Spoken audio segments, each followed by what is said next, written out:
So தேவனை தவிர நம்ம வேற யாரை அதிகமாக நேசித்தாலும் அது விக்கிரகம். வசனம் சொல்லுகிறது. அல்லேலூயா. சிலர் சொல்லுவாங்க, தேவனை காட்டிலும் சில மனுஷங்க நமக்கு முக்கியமாக தோணும், ஆராதனையை காட்டிலும் சில மனுஷங்க நமக்கு முக்கியமாக தோணும், சில ஃபங்க்ஷன் நமக்கு முக்கியமாக தோணும், சிலரோடு இருக்கிற உறவுகள் நமக்கு முக்கியமாக தோணும். ஆண்டவர் சொல்லுகிறார், அது விக்கிரகம். அல்லேலூயா. ஸோ அந்த விக்கிரகம் இருக்கிறதுனால தான் நிறைய நேரத்தில் நம்முடைய வாழ்க்கையில் நிறைய பிரச்சனைகள் வருகிறது. நம்மளால் ஒரு விடுதலைக்குள்ளே போக முடியல.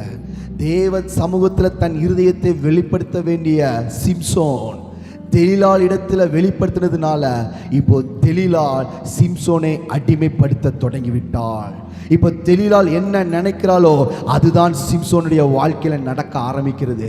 இப்போ சிம்சோனை பிடித்து அமேஸ்வர் அவனுடைய தலையில் இருக்கிற எல்லா முடியும் எடுத்து அவனை மொட்டை போட்டு அமேஸ்வர் அவனுடைய கையும் காலையும் சங்கிலினால் கெட்டி அவனுடைய கண்களை பிடுங்கி அவனை காசாவுக்கு கொண்டு போகிறார்கள். ஹல்லேலூயா. அப்படின்னா என்ன அர்த்தம் என்று சொன்னார், சோதரா, இதுவரைக்கும் தேவனை பார்த்த அவனுடைய கண்கள் இப்போ தேவனை பார்க்க முடியாதபடிக்கு, தேவனுடைய கிரியைகளை பார்க்க முடியாதபடிக்கு, தேவனுடைய மறைபொருள்களை பார்க்க முடியாதபடிக்கு, தேவன் தனக்கு வைத்திருக்கிற பாதைகளை பார்க்க முடியாதபடிக்கு இப்பொழுது அவனுடைய கண்கள் பிடுங்கப்பட்டது.